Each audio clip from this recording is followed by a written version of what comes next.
और डीएनए में आपका स्वागत है। आज न्यूज चैनल्स की दुनिया में एक बहुत बड़ी क्रांति की शुरुआत हुई है। टीआरपी जारी करने वाली संस्था बार्क ने सभी न्यूज चैनल्स की रेटिंग पर 12 हफ्तों के लिए प्रतिबंध लगा दिया है। यानी अगले 3 महीनों तक अब कोई भी न्यूज चैनल ये नहीं कह पाएगा, ये दावा नहीं कर पाएगा कि वो नंबर 1 है। अब से पहले आपने देखा होगा लगभग हर न्यूज चैनल ये दावा करता रहा है कि वही नंबर 1 है। नंबर 1 बनने की ये होड़ न्यूज चैनल्स को मांसाहारी बना रही थी। इन न्यूज चैनल्स के मुंह खून लग चुका था और न्यूज चैनल्स का जो लालच था वो इस हद तक बढ़ चुका था कि अगर इन चैनलों को किसी की जान भी लेनी पड़ती तो वो ऐसा भी करने के लिए तैयार थे। लेकिन अब दर्शक 3 महीनों तक शांति से न्यूज चैनल्स देख पाएंगे। ये देश भर के न्यूज चैनल्स के लिए आत्ममंथन करने का और आत्मविश्लेषण करने का सबसे अच्छा समय है। अब दौर आ गया है कि न्यूज चैनल्स ये समझें कि सफलता का पैमाना टीआरपी नहीं बल्कि दर्शकों का यानी आप सब का भरोसा है और न्यूज चैनल्स आपका भरोसा जीतने की कोशिश करें। आज से टीआरपी लॉकडाउन में चली गई है और न्यूज अनलॉक हो गई है और आज हम इसी घटना का विश्लेषण करेंगे। इसके बाद हम आज देश के करोड़ों मुसलमानों को यह बताएंगे कि वो भारत के पूर्व राष्ट्रपति डॉक्टर एपीजे अब्दुल कलाम से क्या सीख सकते हैं। आज डॉक्टर कलाम का 89वां जन्मदिन है। डॉक्टर कलाम कहते थे कि अपनी सफलता को कुछ नया सीखने की दिशा में उठाया गया पहला कदम समझिए और अपनी सफलता के नशे में चूर होने की बजाय यह सोचिए कि आप इस सफलता को बार बार दोहरा कैसे सकते हैं। डॉक्टर कलाम एक ऐसे व्यक्ति थे जिन्होंने देश के लोगों को यह बताया कि इस्लाम और विज्ञान कैसे साथ साथ चल सकते हैं। यानी कलाम का असली अर्थ है इस्लाम प्लस विज्ञान। इसलिए आज हम साइंस वाले सन्यासी के वो जीवन मंत्र आपको बताएंगे जो आपको कट्टरता और नफरत के बंधन से छूटने में मदद करेंगे। और आखिर में आपके खाने की थाली का विश्लेषण करेंगे। यह समय डिनर का है। शायद आपने अभी तक डिनर कर लिया होगा या फिर करने के बारे में सोच रहे होंगे, करने वाले होंगे। इसलिए आज हम आपकी खाने की थाली में पोषक तत्वों की कमी का विश्लेषण करेंगे। हो सकता है आपकी थाली बड़ी हो, उसमें खाना भी भरपूर हो, उससे आपकी भूख भी मिटती हो, लेकिन फिर भी यह कम हो। एक नई रिपोर्ट का दावा है कि भारत के लोगों की थाली बड़ी होने के बावजूद स्वास्थ्यवर्धक नहीं है। इसलिए आज हम आपको बताएंगे कि आपके खाने की थाली में क्या कमी रह गई है और आप इस कमी को कैसे दूर कर सकते हैं। लेकिन सबसे पहले आज की तमाम बड़ी खबरें नॉनस्टॉप न्यूज में। भारत ने चीन से कहा कि वो लद्दाख और अरुणाचल प्रदेश पर बोलना बंद करे। भारत की ये चेतावनी चीन के उस बयान के जवाब में है जिसमें कहा गया था कि लद्दाख को केंद्र शासित प्रदेश बनाए जाने का फैसला अवैध है। दिल्ली में प्रेस कॉन्फ्रेंस के दौरान विदेश मंत्रालय के प्रवक्ता अनुराग श्रीवास्तव ने कहा कि लद्दाख और अरुणाचल प्रदेश भारत के अभिन्न अंग हैं और रहेंगे। The Union Territories of Jammu and Kashmir and Ladakh have been, are, and would remain an integral part of India. China has no locus standi to comment on India's internal matters. We hope that countries will not comment on India's internal matters. Asia की सबसे बड़ी और hi tech सुरंग Zoji La tunnel का निर्माण कार्य शुरू हो गया है। केंद्रीय सड़क परिवहन मंत्री नितिन गडकरी ने आज वर्चुअल ब्लास्ट के जरिए इसकी शुरुआत की। मुझे बहुत खुशी है कि काफी दिनों के बाद आज इस कार्य का प्रत्यक्ष शुभारंभ हुआ है। यह टनल अपने आप में आशिया की सबसे लंबी टनल है। निश्चित रूप से लद्दाख और लेह की और कश्मीर की इकोनॉमी बदलने में इसका उपयोग होगा। 11,500 फीट की ऊंचाई पर जोजिला दर्रा दुनिया के सबसे खतरनाक रास्तों में है। सुरंग देश की सामरिक दृष्टि से भी अहम है। 14.5 किलोमीटर लंबी सुरंग श्रीनगर को लेह लद्दाख से सर्दी में भी जोड़े रखेगी। जोजिला टनल बन जाने से 3 घंटे का सफर 15 मिनट में पूरा हो सकेगा। टनल बनने से सेना को कारगिल समेत सीमा पर रसद पहुंचाना आसान होगा। टनल बनने से आर्थिक दृष्टि से सालाना 4,000 करोड़ रुपए की बचत होगी। जोजिला टनल का पहला सर्वे 1997 में किया गया था। 2018 में प्रधानमंत्री मोदी ने प्रोजेक्ट की नींव रखी थी। करीब 7,000 करोड़ रुपए लागत की जोजिला टनल को 2026 तक पूरा करने का लक्ष्य है। भारत ने पाकिस्तान के उस बयान को झूठ बताया है जिसमें भारत की ओर से बातचीत की पेशकश का दावा किया गया था। The official is well advised to restrict his advice to his establishment and not to comment on India's domestic policy. The statements made by him are contrary to facts on the ground, misleading and fictitious. Pakistan के राष्ट्रीय सुरक्षा सलाहकार मोइद यूसुफ ने एक भारतीय website पर भारत की ओर से बातचीत प्रस्ताव का दावा किया था। वहीं सेना प्रमुख जनरल मनोज मुकुंद नरवणे ने आज कहा कि सीमा पार से लगातार घुसपैठ की कोशिश की जा रही है, सेना भी जवाब दे रही है। थल सेना अध्यक्ष जनरल मनोज मुकुंद नरवणे की नेपाल यात्रा से पहले वहां के उप प्रधानमंत्री ईश्वर पोखरेल से रक्षा मंत्रालय की जिम्मेदारी छीन ली गई है। ईश्वर पोखरेल पर नेपाल की सेना को जबरन विवाद में घसीटने का आरोप लगा है। नेपाली रक्षा मंत्रालय का कार्यभार अब प्रधानमंत्री केपी शर्मा ओली के पास रहेगा। पोखरेल प्रधानमंत्री कार्यालय में कैबिनेट मंत्री बने रहेंगे। रक्षा मंत्री रहते हुए पोखरेल ने नेपाली सेना के प्रमुख को काला पानी भेजा था, जबकि नेपाली सेना इसके पक्ष में नहीं थी। पोखरेल के खिलाफ नेपाल की सेना में गैर जरूरी दखलंदाजी की भी शिकायतें थी। अनुच्छेद 370 की बहाली की मांग को लेकर जम्मू कश्मीर में कई राजनीतिक दलों ने गठबंधन बना लिया है। श्रीनगर में नेशनल कॉन्फ्रेंस के अध्यक्ष फारूक अब्दुल्ला के निवास पर बैठक के बाद people alliance of Gupkar declaration की घोषणा हुई और 370 की बहाली के लिए एक साथ संघर्ष करने की बात कही गई। A formal name of this alliance will be People's Alliance for Gupkar Declaration. Our battle is a constitutional battle. We want the government of India to return to the people of this state the rights they held before 5th of August 2019. Gupkar गठबंधन की बैठक में national conference और PDP समेत 5 पार्टियां शामिल हुई। कांग्रेस ने इस बार बैठक से दूरी बनाकर रखी। वहीं बीजेपी ने प्रदर्शन करके इस बैठक का विरोध किया। टीआरपी घोटाले के बाद ब्रॉडकास्ट ऑडियंस रिसर्च काउंसिल यानी बार्क ने बड़ा फैसला लेते हुए न्यूज चैनल्स की टीआरपी जारी करने पर अगले 12 हफ्तों तक रोक लगा दी है। न्यूज ब्रॉडकास्टर एसोसिएशन एनबीए ने इस फैसले का स्वागत किया है। एनबीए ने इसे बड़ा कदम बताते हुए कहा कि सिस्टम को पूरी तरह से ठीक करने के लिए यह जरूरी है ताकि न्यूज की विश्वसनीयता को दोबारा बहाल किया जा सके। पिछले दिनों मुंबई पुलिस ने पैसे देकर टीआरपी मैनेज किए जाने का खुलासा किया था। इसे लेकर कुछ न्यूज चैनल्स के नाम भी लिए गए थे। कांग्रेस नेता उदित राज ने कुंभ मेले को लेकर विवादित ट्वीट वापस ले लिया है। असम में सरकारी मदरसा बंद करने के फैसले पर उदित राज ने कहा था कि यूपी सरकार को भी कुंभ मेले में 4200 करोड़ रुपए नहीं देने चाहिए थे। कुंभ मेला ऑर्गेनाइज करने के खिलाफ में नहीं बोला हूँ, मैं फिर से बार बार बोला हूँ। लेकिन जब हेमंत बिस्वा शर्मा जी कहते हैं कि रिलीजियस एक्टिविटीज या कुरान आदि के ऊपर सरकारी खर्च नहीं होना चाहिए, उस कंटेस्ट में कहा है मैं कुंभ मेला के खिलाफ नहीं बोला हूँ और मैं क्यों बोलूंगा। बीजेपी ने उदित राज के ट्वीट पर कांग्रेस नेता राहुल गांधी से जवाब मांगा। उदित राज ने कहा कि ये पार्टी का नहीं, उनका व्यक्तिगत बयान था। पश्चिम बंगाल में दुर्गा पूजा समितियों को पैसा देने के ममता सरकार के फैसले पर कलकत्ता हाईकोर्ट ने सवाल उठाए हैं। मामले की सुनवाई करते हुए कलकत्ता हाईकोर्ट ने सरकार से पूछा कि क्या राज्य सरकार ने इस तरह ईद के वक्त भी पैसा दिया था। हाईकोर्ट ने कहा कि दुर्गा पूजा की परंपरा पर हमें गर्व है, लेकिन क्या लोकतंत्र में सरकार का इस तरह पैसा देना ठीक है। सरकार राज्य की जनता को खुद मास्क और सैनिटाइजर क्यों नहीं बांटती। महामारी की वजह से स्कूल कॉलेज बंद है तो दुर्गा पूजा के आयोजन की इजाजत क्यों दी गई।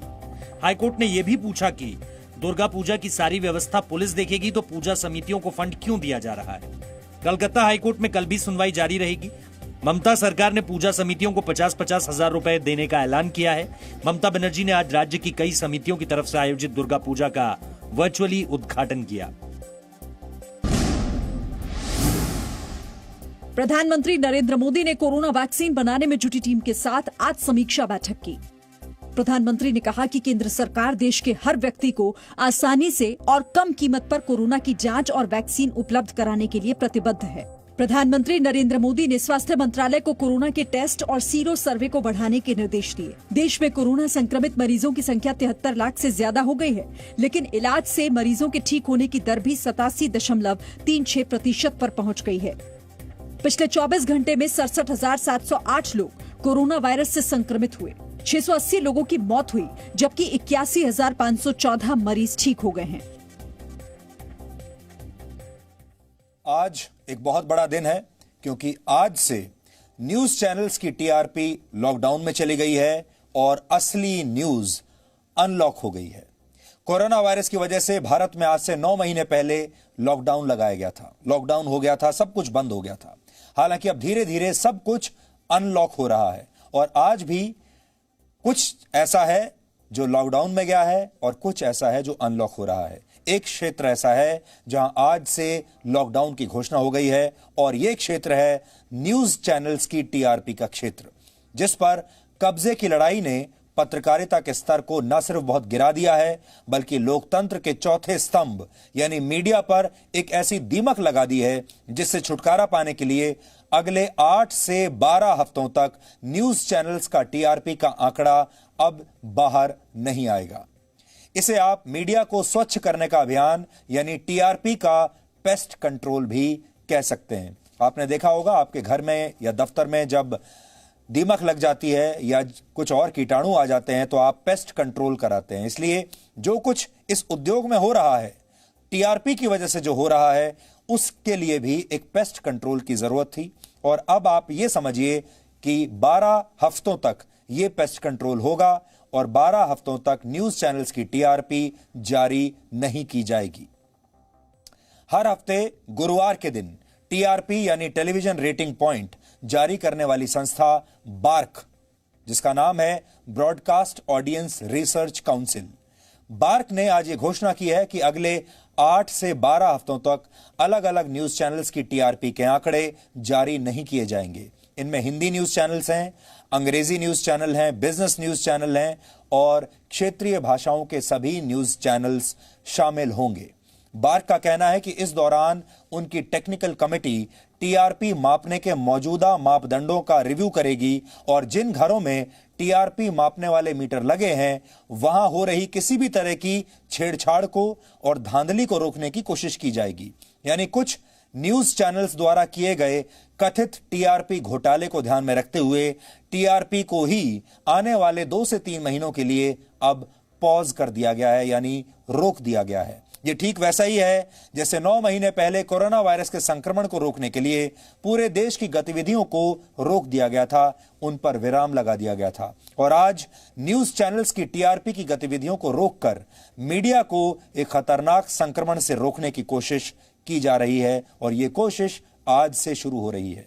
यानी अब आपको आने वाले कई हफ्तों तक अलग अलग न्यूज चैनल्स द्वारा खुद को नंबर 1 साबित करने वाले दावे रिपीट मोड पर सुनने को, देखने को नहीं मिलेंगे, क्योंकि आप भी अक्सर ये देखते देखते बोर हो जाते होंगे कि जो भी न्यूज चैनल आप खोलें वही न्यूज चैनल शोर मचाते हुए चीख चीख कर आपसे यह कहता है कि हम देश की पहली पसंद हैं, हम ही देश के नंबर 1 न्यूज चैनल हैं। हर चैनल यही दावा करता है और दर्शकों को यह लगता है, वो कंफ्यूज हो जाते हैं यह सोचकर कि अगर सब ये कह रहे हैं कि हम नंबर 1 है तो फिर असली नंबर 1 है कौन, और फिर ये नंबर 1 जो दावा आता है बनने का, ये दावा आता कहां से है, कौन तय कर रहा है कि कौन चैनल नंबर 1 होगा, और ये जो टीआरपी आ रही है ये टीआरपी कहां से आ रही है, इस टीआरपी को कौन तय करता है, क्या इस टीआरपी में भी मिलावट है, क्या इस टीआरपी में भी धांधली है। आप तो जानते हैं हमारे देश में हर चीज में घोटाला है,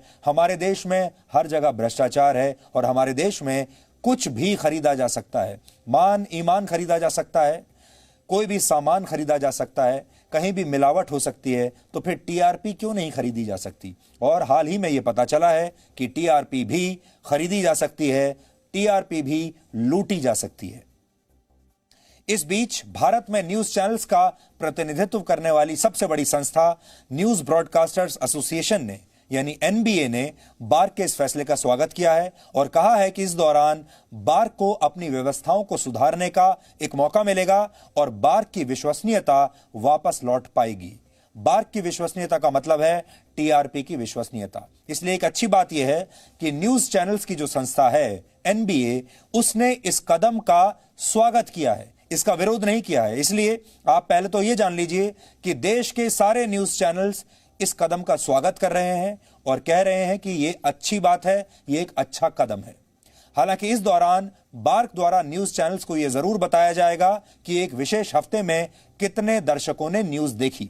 इस फैसले का सबसे ज्यादा असर उन न्यूज चैनल्स पर पड़ेगा जिनके नाम टीआरपी घोटाले में सामने आए हैं, क्योंकि अब अगले 2 से 3 हफ्तों तक एडवर्टाइजर्स उन न्यूज चैनल्स को विज्ञापन देने से बचेंगे जिनके नाम इस घोटाले में सामने आए हैं। आपने देखा होगा पिछले एक हफ्ते में इस देश के कई बड़े बड़े एडवर्टाइजर्स अब ये कह चुके हैं कि वो ऐसे न्यूज चैनल्स पर अपना विज्ञापन नहीं दिखाना चाहते जो न्यूज चैनल्स जहर फैला रहे हैं, जो न्यूज चैनल्स टॉक्सिक हैं। टॉक्सिक का मतलब जो जहरीले दिखते हैं, जो जहरीली बात करते हैं। तो अब एडवर्टाइजर्स में भी एक नई तरीके की जागृति आई है। अब उन्हें यह समझ में आया है कि सिर्फ दर्शकों की संख्या नाप लेने से ही सब कुछ नहीं होता। अगर खराब कंटेंट दिखाकर, फेक न्यूज दिखाकर दर्शक ज्यादा हासिल किए भी जा रहे हैं, टीआरपी में घोटाला करके टीआरपी हासिल की भी जा रही है, तो वो नकली टीआरपी है और उस नकली टीआरपी वाले चैनल पर अब विज्ञापन देने से कोई फायदा नहीं है। अब एडवर्टाइजर्स को यह बात समझ में आ रही है। लेकिन अब सवाल यह है कि क्या सिर्फ टीआरपी के आंकड़े रोक देने से सब कुछ ठीक हो जाएगा? क्या न्यूज चैनल्स इससे सुधार के मौके की तरह देखेंगे और पत्रकारिता के गिरते स्तर को रोकने की कोशिश भी करेंगे, या फिर कुछ हफ्तों के बाद सब कुछ पहले जैसा ही हो जाएगा? जैसे हमने आपको बताया कि 8 से 12 हफ्ते यह रेटिंग नहीं आएगी, लेकिन उसके बाद जब रेटिंग आएगी तब क्या कुछ बदला होगा?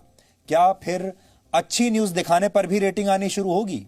अभी तक बड़ा सवाल यह है कि आप जितनी सस्ती खबर दिखाएंगे, जितनी मनोरंजक खबर दिखाएंगे, उतनी ही रेटिंग ज्यादा आएगी।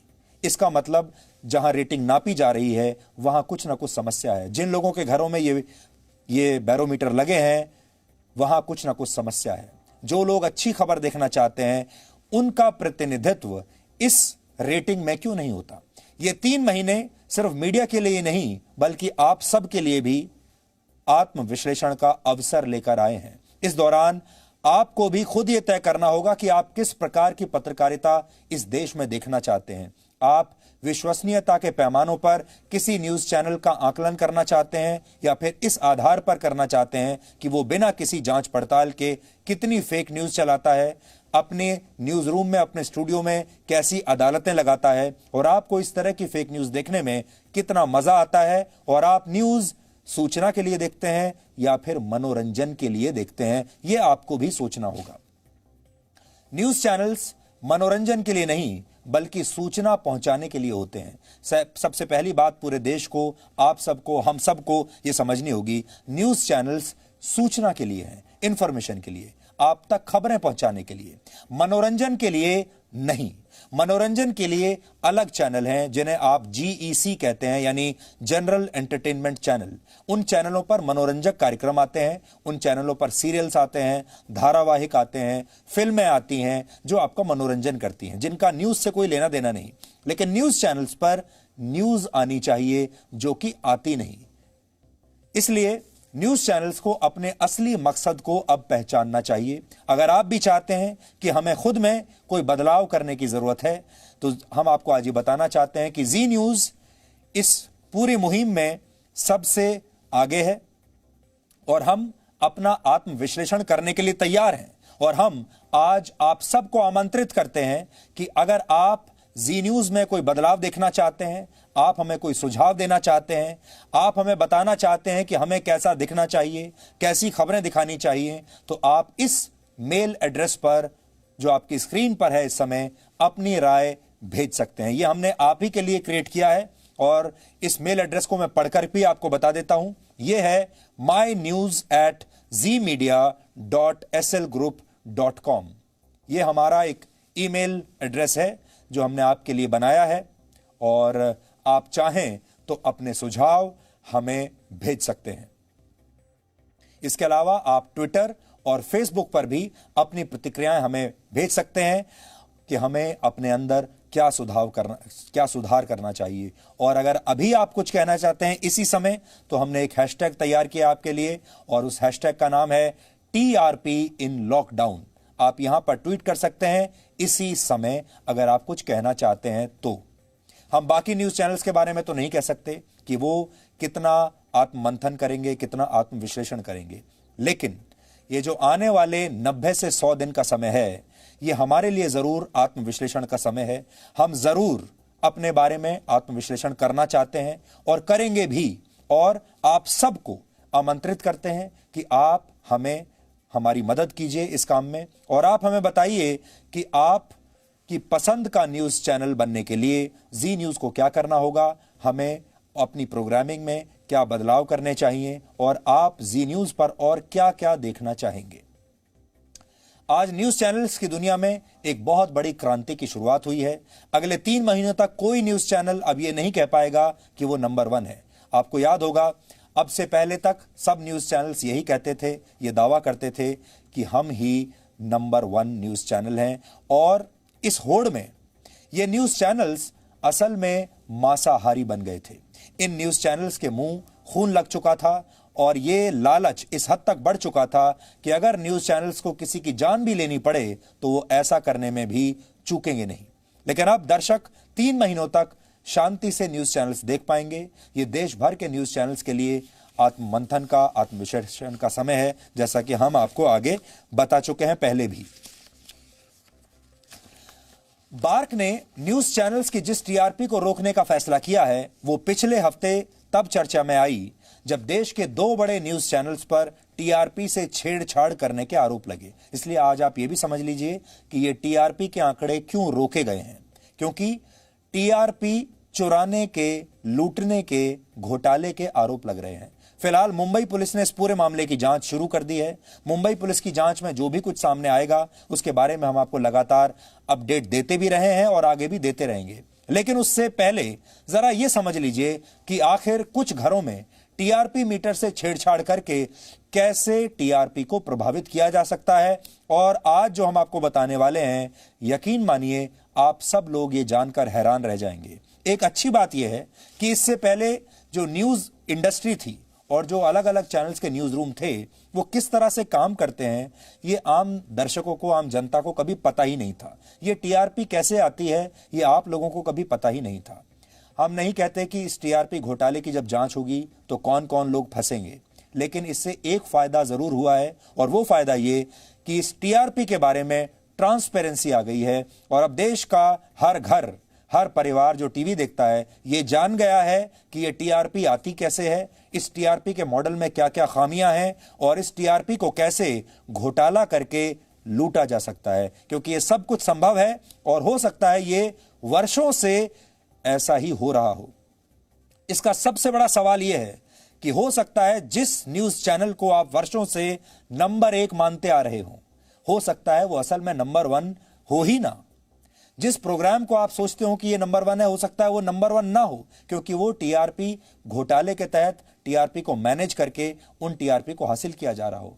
दूसरा घोटाला यह होगा कि जब जो न्यूज चैनल ये कह रहा है कि मैं नंबर 1 हूं, नंबर 2 हूं, नंबर 3 हूं, यानी जो न्यूज चैनल नकली टीआरपी के आधार पर टॉप पर बने हुए हैं वो अपने एडवर्टाइजर्स को भी धोखा दे रहे हैं। एडवर्टाइजर से पैसा ले रहे हैं, मोटे पैसे पर एडवर्टाइजमेंट्स यानी अपने विज्ञापन बुक करते हैं उनसे झूठ बोलकर, क्योंकि वो टीआरपी तो नकली थी। इसलिए उन्होंने ना सिर्फ अपने दर्शकों को धोखा दिया है, उन्होंने अपने एडवर्टाइजर्स को भी ठगा है, उन्हें चूना लगाया है। यह बात बहुत बड़ी है। जो लोग टीआरपी घोटाले की बात को मानने से इनकार कर रहे हैं उनका यह दावा है कि कुछ घरों में लगे इन मीटर से छेड़छाड़ करके टीआरपी को इतने बड़े पैमाने पर प्रभावित करना संभव ही नहीं है। लेकिन आज हम आपको कुछ चौंकाने वाले तथ्य बताएंगे जिनसे आपको समझ में आ जाएगा कि ये छेड़छाड़ कितनी आसान है और इससे टीआरपी पर कितना बड़ा असर पड़ता है। आज जो कुछ हम आपको बताने वाले हैं, यकीन मानिए आप में से हर व्यक्ति अब टीआरपी का एक्सपर्ट बन जाएगा और हम ये चाहते हैं कि देश का हर दर्शक इस टीआरपी के मॉडल को जरूर जाने ताकि वो आगे से ऐसे घोटालों से सावधान रह सके। तो अब सुनिए आप, भारत में हर हफ्ते 15 वर्ष से ऊपर के औसतन 20 करोड़ दर्शक हिंदी न्यूज चैनल्स देखते हैं। इस दौरान दर्शक औसतन 47 मिनट तक न्यूज देखते हैं। एक हफ्ते में 47 मिनट तक न्यूज देखी जाती है। यह औसत है एक हफ्ते का। यानी हो सकता है कि किसी न्यूज चैनल को औसतन 10 मिनट देखा जाता हो, किसी को 15 मिनट, तो किसी को 1.5 घंटा देखा जाता हो, लेकिन इन सब का औसत सिर्फ 47 मिनट है। सारे न्यूज चैनल्स को ये 47 मिनट जो है ये एक दिन का है। मैंने आपको थोड़ा गलत बताया, एक हफ्ते का। ये एक दिन का समय है, यानी औसतन एक दिन में एक व्यक्ति 47 मिनट बिता रहा है न्यूज चैनल्स पर, हर दर्शक। इसी तरह अंग्रेजी न्यूज चैनल्स देखने वाले दर्शकों की संख्या हमारे देश में 1,90,00,000 है। सिर्फ 1,90,00,000। सोचिए, 2 करोड़ से भी कम लोग अंग्रेजी न्यूज चैनल्स देखते हैं, और ये लोग औसतन सिर्फ 9.5 मिनट न्यूज देखते हैं, यानी बहुत ही कम समय के लिए न्यूज देखते हैं। इसका मतलब यह हुआ कि अंग्रेजी का जो इकोसिस्टम है, अंग्रेजी न्यूज चैनल्स का जो यूनिवर्स है, वो बहुत छोटा है। हिंदी न्यूज चैनल्स का जो यूनिवर्स है, इकोसिस्टम है, वो बहुत बड़ा है, क्योंकि हिंदी न्यूज चैनल्स को बड़ी संख्या में लोग देखते हैं और ज्यादा समय तक देखते हैं, 47 मिनट तक देखते हैं। अंग्रेजी न्यूज चैनल्स को सिर्फ 1,90,00,000 लोग देख रहे हैं, और वो भी औसतन सिर्फ 9.5 मिनट के लिए। लेकिन इसके मुकाबले जीईसी यानी हिंदी के जनरल एंटरटेनमेंट चैनल्स के दर्शकों की संख्या 34 करोड़ है, और ये लोग औसतन 2 घंटे तक इन एंटरटेनमेंट चैनल्स को देखते हैं। ये आपको इसलिए बता रहे हैं ताकि आप अंतर समझ सकें एंटरटेनमेंट चैनल और न्यूज चैनल्स की व्यूअरशिप में। न्यूज चैनल्स की व्यूअरशिप एंटरटेनमेंट चैनल की व्यूअरशिप के मुकाबले काफी कम है। यानी जनरल एंटरटेनमेंट चैनल्स, वो चैनल्स जहां आप सीरियल देखते हैं, धारावाहिक देखते हैं, फिल्में देखते हैं, इन चैनल्स के दर्शकों की संख्या न सिर्फ न्यूज देखने वाले दर्शकों से 1.5 गुना ज्यादा है, बल्कि इन पर दर्शकों द्वारा जो समय खर्च किया जाता है वो भी करीब 2 गुना ज्यादा है। पिछले 2 हफ्तों में आईपीएल मैचों के दौरान स्पोर्ट्स चैनल्स देखने वाले दर्शकों की संख्या भी न्यूज चैनल से कहीं ज्यादा आगे निकल गई है। पिछले 2 हफ्तों में करीब 21 करोड़ लोगों ने स्पोर्ट्स चैनल देखे हैं, और इन पर औसतन 76 मिनट खर्च किए हैं। यानी मार्केट के नजरिए से न्यूज चैनल्स की हिस्सेदारी फिलहाल बहुत छोटी है। फिर भी इस पर कब्जे को लेकर न्यूज चैनल्स सभी दायरों के बाहर चले जाते हैं, और नतीजों में दर्शकों को सच्ची नहीं बल्कि सिर्फ सनसनीखेज खबरें दिखाई जाती हैं। विज्ञापन देने वाली कंपनियां आपको घड़ी से लेकर गाड़ी तक इसी टीआरपी के आधार पर बेचती हैं। जिस चैनल की जितनी ज्यादा टीआरपी होती है, उसे उतने ही महंगे विज्ञापन मिलते हैं। लेकिन अब न्यूज चैनल्स के लिए रेटिंग के आंकड़े जारी नहीं होने से एडवर्टाइजर्स न्यूज चैनल्स के पिछले कुछ हफ्तों के प्रदर्शन के आधार पर ही उन्हें विज्ञापन देंगे। लेकिन जैसा कि हमने आपको बताया, इससे उन चैनल्स को काफी नुकसान होगा जिनके नाम इस टीआरपी घोटाले में सामने आए हैं। सबसे बड़ा नुकसान उन्हीं चैनल्स को होने वाला है। ये आंकड़े देखकर आप समझ गए होंगे कि टेलीविजन की दुनिया में न्यूज चैनल्स की हिस्सेदारी बहुत ज्यादा नहीं है। लेकिन एक बात याद रखिएगा, हिस्सेदारी तो ज्यादा नहीं है, लेकिन न्यूज चैनल्स का जो असर है, उनकी जो धार है, वो बहुत तेज है। न्यूज चैनल्स की जो धार है, ये सबसे धारदार चैनल माना जाता है, क्योंकि ये सीधे आपके दिमाग को हिट करता है, ये आपके सोचने समझने की शक्ति को हिट करता है, ये आपकी राय बनाने में या बिगाड़ने में आपकी मदद करता है। इसलिए लोगों की जो सोच है, उस पर सबसे ज्यादा प्रहार न्यूज चैनल का होता है। इसलिए जो मारक क्षमता है न्यूज चैनल की, वो किसी मिसाइल से भी ज्यादा है।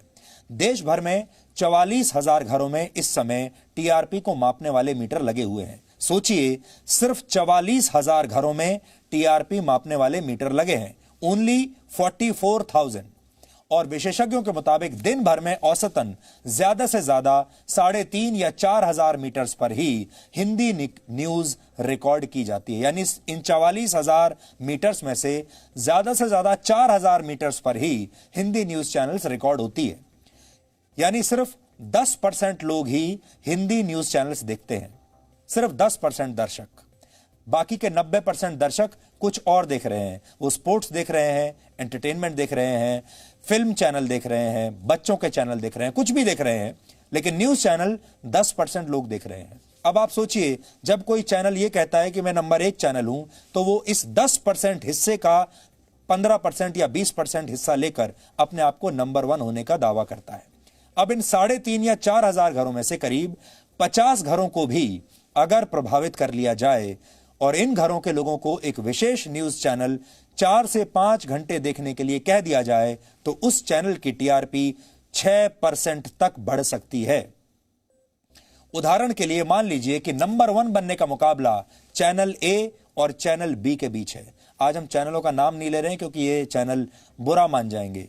बड़े आजकल माहौल ऐसा चल रहा है कि किसी का नाम ले दीजिए, सच बोल दीजिए तो लोग बुरा मान जाते हैं, इसलिए आज चैनलों का नाम नहीं लेते। लेकिन आप समझ जाएंगे, मान लीजिए चैनल ए और चैनल बी के बीच लड़ाई चल रही है और दोनों नंबर 1 बनना चाहते हैं। और मान लीजिए कि इस हफ्ते चैनल ए की टीआरपी यानी मार्केट शेयर 17% है, यानी हिंदी न्यूज देखने वाले 17% लोग चैनल ए को देख रहे हैं, जबकि चैनल बी की जो मार्केट शेयर है वो 14% है, यानी चैनल ए और बी के बीच 3% का फासला है।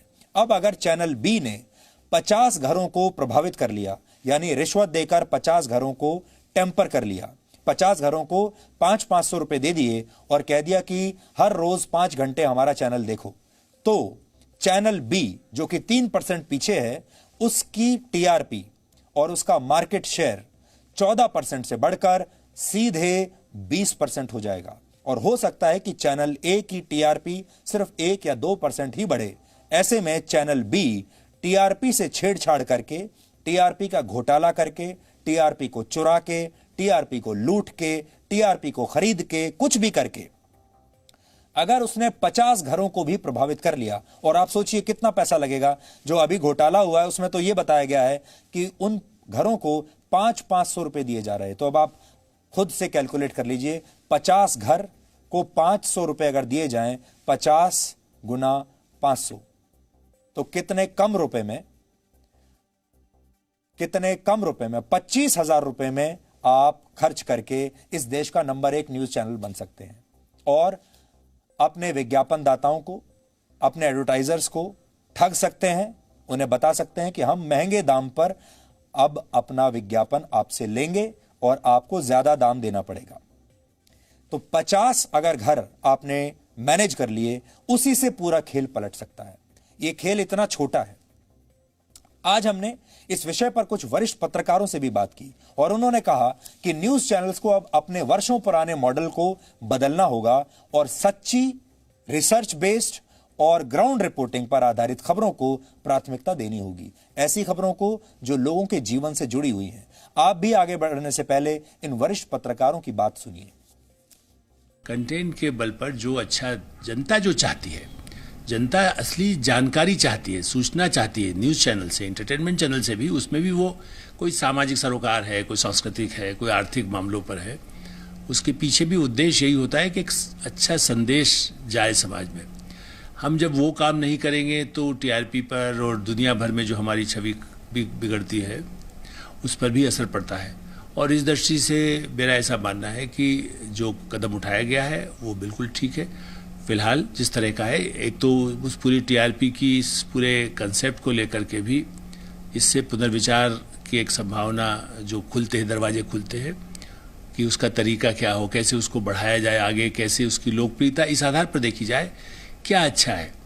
प्राइवेट बड़ी कंपनियां भी हैं जो अपने विज्ञापन भी देती है, उनको उसका टीआरपी का रेट न देख करके उसकी गुणवत्ता के आधार पर उसको प्रचारित करना चाहिए। कोई स्वास्थ्य की अच्छी सूचना दे रहा है, एक हो रहा है कि आप ये कर लीजिए, वो कर लीजिए, जादू मंत्र जैसे होता है ना, पहले वो विज्ञापन बंद भी हुए कि भाई गोलगप्पा खा लेंगे तो आप ठीक हो जाएंगे, तो ऐसे कोई उसको ज़्यादा यदि देख रहा है तो क्या आप उसको विश्वसनीय मानेंगे? तो कंटेंट के आधार पर भी प्रिंट और इलेक्ट्रॉनिक मीडिया में विज्ञापन की नीति पर भी ध्यान दिया जाना चाहिए, चाहे वो पब्लिक ब्रॉडकास्टर हो चाहे प्राइवेट ब्रॉडकास्टर्स हो। ये भी टीआरपी के साथ जोड़ने पर विचार की आवश्यकता है, क्योंकि आप उन जनता तक पहुंचाना है जिनको वो भरोसा करते हैं। ये हमारे देश में भी लोगों को कम मालूम है कि टीआरपी के लिए भी एक विदेशी एजेंसी के साथ ही ये सारा जुड़ा हुआ मामला है। मेरा मानना है कि सबसे नंबर वन टीआरपी के लिए भी होना भी है तो पूर्ण भारतीकरण हो, विदेशी फार्मूला ही नहीं चल सकता। हम कई बार डिबेट्स को ट्रिवियल बना रहे हैं और डिबेट्स जो टीवी पे हैं they have become very loud, मतलब इतना मसाला है उसमें, इतना कि वो अब स्वाद नहीं आने लगा है, उसका स्वाद खराब होने लगा है। तो हमें उसको चेंज करना है और डिबेट्स को करने से है कि जो मीडिया का मॉडल पिछले 20 साल में वीक किया गया टीवी मीडिया का, उसमें क्या डिबेट करना बहुत आसान है, 8 लोगों को बिठाइए, उसमें कोई खर्चा नहीं लगता है। जबकि अगर आपको एक इंसाइसिव स्टोरी करनी है तो उसमें रिसर्च लगती है, आपको फील्ड में जाना पड़ता है, रिपोर्टर लगते हैं, तो वो फर्क है डिबेट और उसमें। तो जो शोज ऐसे हैं जिनमें डिबेट नहीं है, वो शोज वैसे हैं जिनमें एक दम है, जिनमें एक डेप्थ है, रिसर्च है। तो मेरा कहना है कि चौराहे पे अगर कोई खड़ा होकर चीखेगा तो 40-50 लोग तो इकट्ठे हो ही जाएंगे। ऐसे ही अगर आप टीवी चैनल पे अगर आप रोज शोर मचाएंगे और ड्रामा करेंगे और एंटरटेनमेंट करेंगे तो वो न्यूज कहाँ रह गई है। और न्यूज में एक बैलेंस होना, दोनों पहलू रखना, अपने बायसेस को साइड पे रखना, अपने प्रेजुडिसेस को साइड पे रखना इंपॉर्टेंट है। एडवर्टाइजर्स देखते हैं ऑडियंसेस बार्क के डेटा से, और उसको देखने के कारण से वो एडवर्टाइजिंग लगाते हैं, पैसा लगाते हैं, रेट क्या होना चाहिए, कितना लगना चाहिए। सो उनके लिए एक करेंसी है ratings. So we can not throw the baby with the bath water. अगर हम बच्चे को नहला रहे हैं तो हम पानी बाहर फेंके ना, बच्चे को थोड़ा बाहर फेंक देंगे। तो इम्प्रूवमेंट की जरूरत है बार्क में, और मुझे पूरी आशा है कि इम्प्रूवमेंट होगी और कोर्स करेक्शन होगी। तो यह अब आप इतना तो समझ गए होंगे कि ये सब पैसे का खेल है, ये सब पैसे के लिए होता है। आप लोगों को ये गलतफहमी हो जाती है कि ये मुहिम जो चलाई जा रही है, ये जो बड़े बड़े डिबेट्स किए जा रहे हैं, ये जो स्टूडियो में इतने सारे लोगों को बैठाकर अदालतें लग रही हैं, ये सब आपके लिए हो रहा है, आपको इंसाफ दिलाने के लिए, आपको न्याय दिलाने के लिए हो रहा है। ऐसा नहीं है, ये सब पैसे के लिए हो रहा है, ये सब टीआरपी के लिए हो रहा है। और अभी हमारे एक एक्सपर्ट अनुराग बत्रा ने जो बात कही, वो आप अपने जीवन में भी सोच कर देखिए। आपके अड़ोस पड़ोस में, आपके मोहल्ले में, चौराहे पर, सड़क पर, अगर आपको कहीं भी दो लोगों के बीच में कोई लड़ाई झगड़ा होते हुए दिखाई देता है, दो लोगों की गाड़ी भी अगर आपस में टकरा जाती हैं और वो आपस में एक दूसरे के साथ गाली गलौज करते हैं या एक दूसरे के साथ लड़ाई करते हैं सड़क पर, चीख चीख कर, चिल्ला चिल्ला कर, तो आपने देखा होगा अक्सर वहां भीड़ जमा हो जाती है। आप भी अपनी गाड़ी धीमी करके जरूर थोड़ी देर के लिए रुक जाते हैं कि देख लेते हैं क्या है, और फ्री का मनोरंजन आपको वहां देखने को मिलता है। आपको कई बार यह हैरानी होती होगी कि सारे के सारे न्यूज चैनल्स एक जैसे प्रोग्राम क्यों दिखाते हैं। सारे के सारे न्यूज चैनल्स आजकल आपको प्राइम टाइम में डिबेट्स क्यों दिखाने लगे। सब न्यूज चैनल्स पर अगर आप देखेंगे बड़ी संख्या में लोग बैठ जाते हैं, 8, 10, 15 लोग एक साथ बैठ गए, फिर वो डिबेट करते हैं, एक दूसरे का अपमान करते हैं, और आपको वही फीलिंग आती है जैसे आप कहीं किसी मोहल्ले में सड़क पर हो रहे किसी लड़ाई झगड़े को देख रहे हैं। इसके पीछे की कहानी यह है कि डिबेट्स में टीआरपी बहुत अच्छी आती है, और वो टीआरपी इसलिए अच्छी आती है क्योंकि जो रिसर्च बताती है टेलीविजन की, वो ये बताती है कि जब आप डिबेट देखते हैं जिसमें लोग एक दूसरे की का अपमान कर रहे होते हैं या बातें कर रहे हो, तो एक जो टेंडेंसी होती है दर्शक की, वो ये है, वो ज्यादा समय तक उस डिबेट को देखता है, वो ज्यादा समय उस टीवी चैनल पर लगाता है। क्यों लगाता है? क्योंकि पहले वो एक व्यक्ति को आरोप लगाते हुए सुनता है, तो पहले आप ये देखते हैं कि देख लेते हैं ये व्यक्ति क्या आरोप लगा रहा है, फिर वो उसके आरोप समाप्त होते हैं, फिर आप रुके रहते हैं ये देखने के लिए कि सामने वाला जवाब क्या देता है, फिर सामने वाला जवाब देता है, फिर आप ये कहकर रुके रहते हैं सोचकर कि अब देखते हैं इसका जवाब क्या है, और ये देखते देखते आप काफी सारा समय, अपना कीमती समय उस न्यूज चैनल्स पर, उन न्यूज चैनल्स पर लगा देते हैं, जिससे एक और पैरामीटर जो होता है, टोटल टाइम स्पेंट का जो पैरामीटर होता है,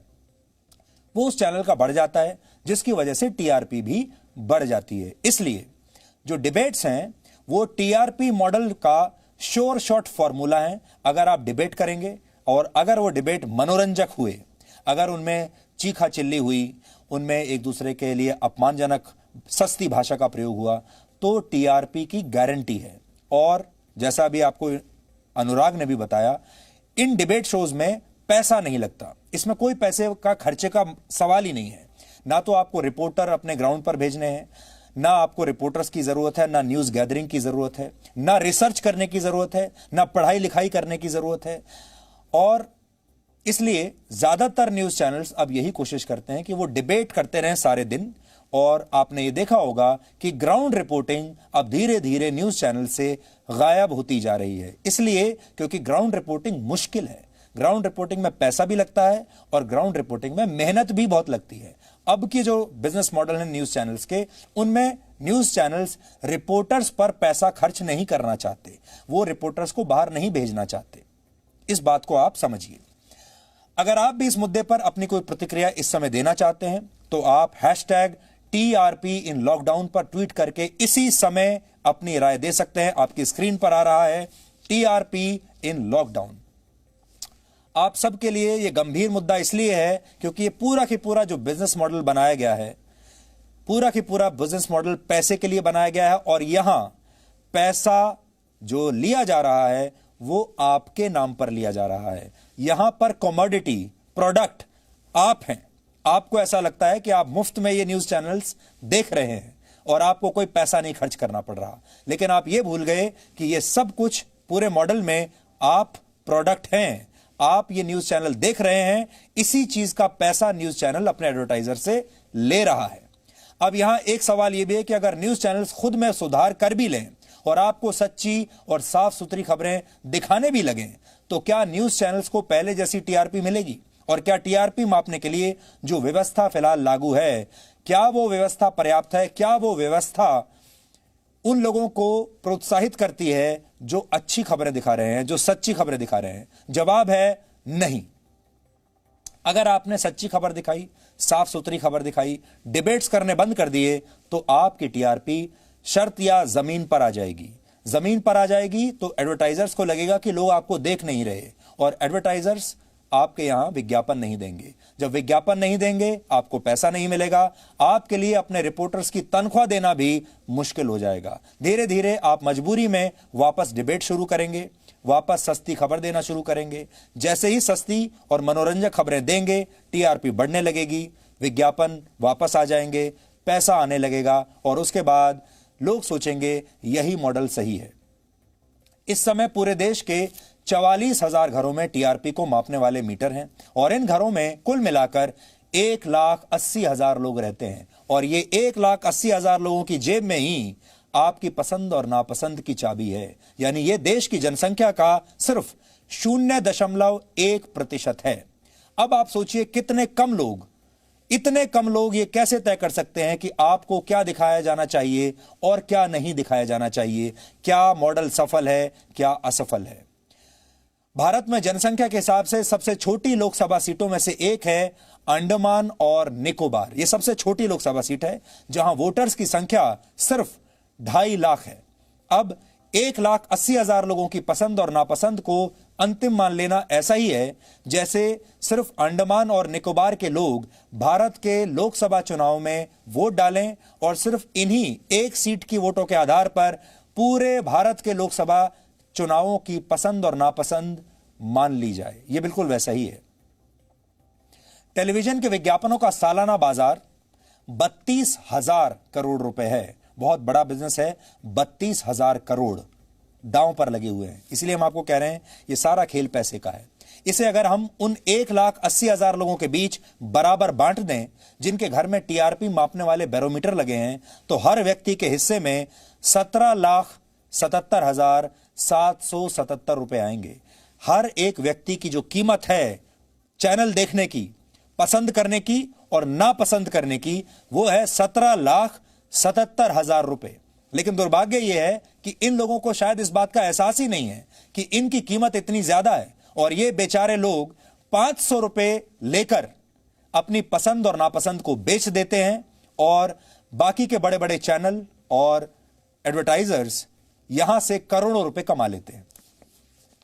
इस बाजार में न्यूज चैनल की जो हिस्सेदारी है, ये तो जो 32,000 करोड़ है, ये तो पूरे टीवी इंडस्ट्री की कमाई है। यानी पूरा न्यूज इंडस्ट्री जो है उसकी नेटवर्थ है।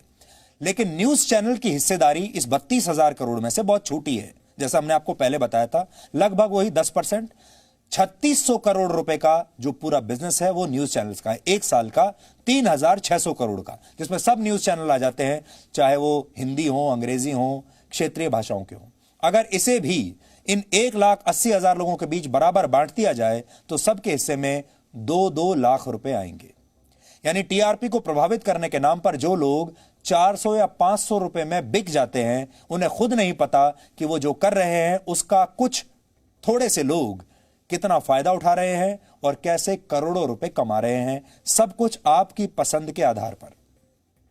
टीआरपी की यह रेस पत्रकारिता के लिए भस्मासुर के जैसी है, किसी न्यूज चैनल की सफलता का पैमाना टीआरपी को मान लिया गया है, जबकि सच यह है कि जब टीआरपी को मापने की शुरुआत हुई थी तो इसका मकसद दर्शकों के बीच किसी चैनल की लोकप्रियता मापना नहीं था, बल्कि यह व्यवस्था एडवर्टाइजर्स के लिए बनाई गई थी, जबकि दर्शकों का इससे कोई लेना देना ही नहीं था और ना ही पत्रकारों का इससे कोई लेना देना था। लेकिन आज टीआरपी के दम पर ही हर चैनल खुद को नंबर 1 साबित करने में जुटा है और जो पत्रकार हैं, जो न्यूज चैनल्स के न्यूज रूम्स में जो एडिटर हैं, जो आपके लिए खबरें बनाते हैं, प्रोग्राम्स बनाते हैं, उन सब के दिमाग में एक बात रहती है कि कौन सा प्रोग्राम ज्यादा टीआरपी लाएगा, उस हिसाब से उस प्रोग्राम की प्लानिंग होती है, इसलिए नहीं कि किस न्यूज से आपको फायदा होगा। न्यूज चैनल्स के रूप में इस समय पूरे देश में सच के अलग अलग संस्करण बेचने वाली 400 से ज्यादा दुकानें चल रही हैं जो अपने आप को न्यूज चैनल कहती हैं। टीवी पर जो न्यूज दिखाई जाती है उसके विज्ञापन का बाजार इस समय 3,640 करोड़ रुपए के आसपास का है, जबकि टीवी पर विज्ञापन का कुल बाजार 32,000 करोड़ रुपए का है। और ये 400 न्यूज चैनल्स विज्ञापन के इसी बाजार में अपना अपना छोटा सा हिस्सा ढूंढ रहे हैं। किसे कितनी टीआरपी मिलेगी और किसे कितना विज्ञापन, ये दोनों व्यवस्थाएं समानांतर चलती हैं और इसी की लड़ाई ने पत्रकारिता की आज ये हालत कर दी है कि आज एक न्यूज चैनल का एडिटर आपको एक एक्टर की तरह दिखता है, एक एंकर आपको न्यूज एंकर नहीं, पत्रकार नहीं, एक एक्टर जैसा दिखता है, क्योंकि अब उसे स्क्रीन पर एक्टिंग करनी पड़ती है, क्योंकि उस एक्टिंग के दम पर ही टीआरपी आती है। स्थिति यह हो गई है कि न्यूज रूम में जो पत्रकार आपके लिए प्रोग्राम्स बनाते हैं, न्यूज बुलेटिन्स बनाते हैं, उनकी हालत एक फिल्म प्रोड्यूसर और एक फिल्म डायरेक्टर जैसी हो गई है। पत्रकारिता जैसी कोई बात ही नहीं रही। जैसे जैसे टीआरपी बढ़ती है वैसे वैसे चैनल के पास विज्ञापन के रूप में ज्यादा पैसा आता है और जैसे टीआरपी घटती है ये पैसा भी कम होने लगता है। मैकेनिज्म वही है जो फिल्मों का होता है। भारत में जिन 1,80,000 लोगों के घरों में ये मीटर लगे हैं, टीआरपी मीटर, उन घरों का चुनाव 2011 के सेंसस यानी जनसंख्या जब गिनी गई थी उस जनगणना के आधार पर किया गया है। इस जनगणना के आधार पर ही इन घरों को इनकी आर्थिक और सामाजिक स्थिति के आधार पर बांटा गया। लेकिन जो लोग हर महीने 400 से 500 रुपए लेकर टीआरपी को प्रभावित करने के लिए तैयार हो जाते हैं, यानी बिक जाते हैं, जाहिर है उनकी आर्थिक स्थिति अच्छी नहीं होती होगी। टीआरपी मीटर्स की देखरेख की जिम्मेदारी जिस संस्था के पास है, अगर उस संस्था का कोई वर्तमान या पूर्व कर्मचारी न्यूज चैनल्स के मैनेजमेंट के साथ मिली भगत कर ले तो वो कई घरों को प्रभावित कर सकता है। जिस टीआरपी घोटाले की वजह से न्यूज चैनल्स की टीआरपी पर प्रतिबंध लगाया गया है, उसकी शुरुआती जांच में भी इसी मिली भगत की बात सामने आई है कि न्यूज चैनल्स का जो मैनेजमेंट है और जो एजेंसियां हैं जो इन मीटर्स को लगाती हैं और इनको सुपरवाइज करती हैं, उनके कर्मचारियों के बीच में मिली भगत हो गई और ये कर्मचारियों ने उन घरों के लोगों को 500-500 रुपए रिश्वत देकर खरीद लिया। अब जाहिर है इन्होंने मीटर भी ऐसे लोगों के घरों में लगाए हुए हैं जो वाकई में इस तरह की खराब आर्थिक स्थिति से गुजर रहे हैं कि उन्हें 500 रुपए भी बहुत बड़े लगते हैं। आप जानते हैं जो ऐसे लोग हैं जिन्हें पैसे की जरूरत नहीं, जो पढ़े लिखे लोग हैं, वो शायद अपने घर में टीआरपी मीटर नहीं लगवाएंगे और अगर लगवाएंगे भी तो बदले में मोटा पैसा या फीस मांगेंगे। इसलिए इस तरह के घरों में ये टीआरपी मीटर लगाए जाते हैं। इसलिए अब सवाल यह है कि समस्या का समाधान क्या है। भारत में इस समय करीब 25 करोड़ ऐसे घर हैं जहां पर टेलीविजन देखा जाता है। 25 करोड़।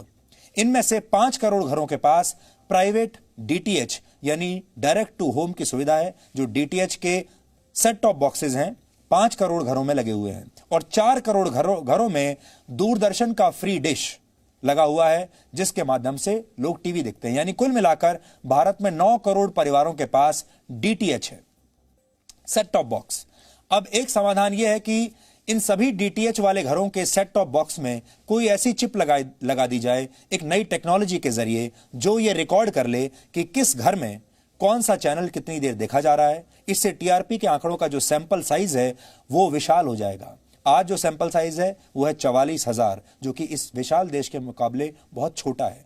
लेकिन अगर इन 9 करोड़ घरों में ये चिप लग जाए तो आप सोचिए ये सैंपल साइज 9 करोड़ हो जाएगा। तब आपको यह पता चलेगा कि यह देश वाकई में क्या देखना चाहता है और तब आपको न्यूज चैनल्स में भी बदलाव दिखेगा। लेकिन इसमें एक बड़ी बाधा यह है कि ये सभी डीटीएच जो सेट टॉप बॉक्सेज हैं ये वन वे टेक्नोलॉजी पर काम करते हैं, यानी इन सेट टॉप बॉक्सेज के माध्यम से डाउनलिंक तो संभव है लेकिन आप अपना डेटा बाहर नहीं भेज सकते।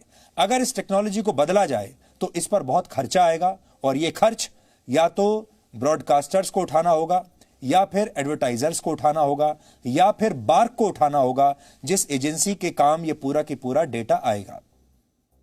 लेकिन आप जानते हैं हमारे देश में सुधार के नाम पर पैसा खर्च करने की आदत किसी को नहीं है, इसलिए इस टेक्नोलॉजी के लिए कोई पैसा नहीं खर्च करना चाहता और इसीलिए ये टेक्नोलॉजी कभी हमारे देश में आई ही नहीं। इसलिए हो सकता है 12 हफ्तों के बाद भी इस व्यवस्था को पूरी तरह से बदलना संभव ना हो। इसमें हो सकता है छोटी मोटी फाइन ट्यूनिंग हो जाएगी, लेकिन लगभग व्यवस्था यही रहेगी। मुंबई की झुग्गी झोंपड़ियों में भी टीआरपी को रिकॉर्ड करने वाले ऐसे मीटर लगे हुए हैं। आज हमारी टीम मुंबई के इस इलाके में पहुंची और यह समझने की उन्होंने कोशिश की कि इस घोटाले को कैसे अंजाम दिया जाता था और इस दौरान हमें क्या पता चला, आज आपको देखना चाहिए। मैं इस वक्त मुंबई की एक ऐसी बस्ती के एक ऐसे घर में हूं जहां पर टीआरपी कैलकुलेट करने वाला बैरोमीटर इंस्टॉल किया गया है। आखिर ये बैरोमीटर होता क्या है? ये बैरोमीटर एक ऐसी मशीन होती है जिसकी लोकेशन आमतौर पे बहुत ही ज्यादा कॉन्फिडेंशियल होती है। हालांकि हमें ये मौजूदा लोकेशन मुंबई पुलिस ने दर्ज की एफआईआर के बाद ही पता चली है। जहां पर भी ये बैरोमीटर इंस्टॉल किए जाते हैं, आमतौर पर ये देखा गया है कि एजेंसियां उस परिवार को महीने के 300 से 400 रुपए अदा करते हैं ताकि इस पैसे से वे अपने बिजली के बिल का भुगतान कर सकें और बदले में अपने घर पर इस बैरोमीटर को इंस्टॉल कर सकें। देखा यह भी गया है कि आमतौर पर मिडिल क्लास या अपर मिडिल क्लास के जो परिवार हैं वो अपने घरों में 300-400 रुपए प्रतिमाह के लिए इस बैरोमीटर को इंस्टॉल नहीं करते और यही वजह है कि जो झुग्गी झोपड़ियां हैं या जहां पर जो लोग आर्थिक रूप से कमजोर हैं, आर्थिक रूप से संपन्न नहीं हैं, ऐसे घरों में ही इस बैरोमीटर को इंस्टॉल किया जाता है जिन्हें महीने के 300 से 400 रुपए दिए जाते हैं।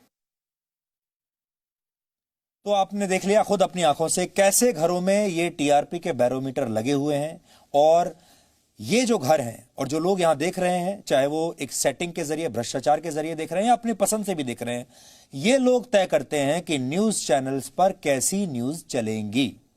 यहां हम 4 मिनट का ब्रेक ले रहे हैं। ब्रेक के बाद मुद्दा बदलेंगे नहीं, यही रखेंगे और आपको बताएंगे कि देश के 20 करोड़ मुसलमान पूर्व राष्ट्रपति डॉक्टर एपीजे अब्दुल कलाम के जीवन से क्या सीख सकते हैं। आज डॉक्टर कलाम का जन्मदिन है, इसलिए आज हम उनके वो मंत्र आपको बताएंगे जो आपके जीवन को हमेशा के लिए बदल देंगे।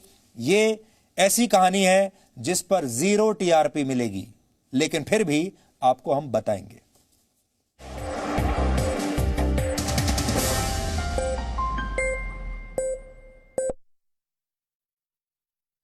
मन में गौरवशाली परंपराओं के लिए सम्मान हो और जिसके कंधों पर अपने देश का अभिमान हो। Ladies and gentleman, lieutenant Anjali Kumar. Zee News, परंपरा संस्कारों की। सपने एक स्पर्श से जगते हैं। कहते हैं ना, पहला कदम ही सफलता की सीढ़ी बनता है। Yes, I know. How can I forget that? अरे दिव्या, कितना टाइम लगेगा यार? मम्मा मेरा होमवर्क। अरे बहू, पूजा की थाली। परिवार की आशाएं बेड़ियां बनेंगी या पंख, चुनना आपको है। समय की धड़कन नहीं बदलती,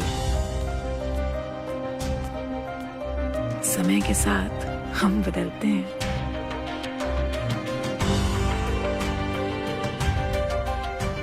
क्योंकि जब अपने संस्कारों के लिए सम्मान हो तो दुनिया झुकती है। जी न्यूज, परंपरा संस्कारों की।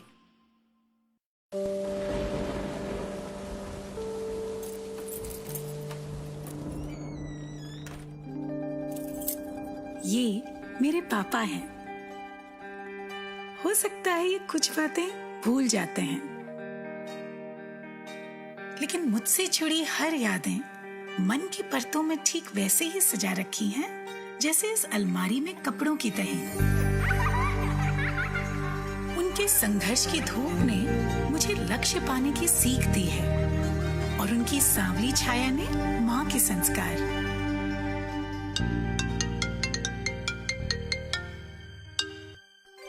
प्रणाम पापा। जीते रहो। आज तो हाँ पता है, आज आपके लिए बहुत स्पेशल दिन है। आज मैं आपको बहुत मिस कर रही हूँ पापा। इतिहास में ऐसा पहली बार हो रहा है जब लेफ्टिनेंट के परिवार वाले पासिंग आउट परेड का हिस्सा नहीं बन पाए, लेकिन कोरोना काल में 130 करोड़ भारतीय उनसे यही कहना चाहते हैं, विजयी भव। पापा कहते हैं कि संभव की सीमा जानने के लिए असंभव से आगे निकलना पड़ता है, और योद्धा वही है जिसके मन में गौरवशाली परंपराओं के लिए सम्मान हो और जिसके कंधों पर अपने देश का अभिमान हो। Ladies and gentlemen, Lieutenant Anjali Kumar. Zee News, परंपरा संस्कारों की। सपने एक स्पर्श से जगते हैं। कहते हैं ना, पहला कदम ही सफलता की सीढ़ी बनता है। Yes, I know. How can I forget that? अरे दिव्या, कितना टाइम लगेगा यार? मम्मा मेरा होमवर्क। अरे बहू, पूजा की थाली। परिवार की आशाएं बेड़ियां बनेंगी या पंख, चुनना आपको है। समय की धड़कन नहीं बदलती, समय के साथ हम बदलते हैं।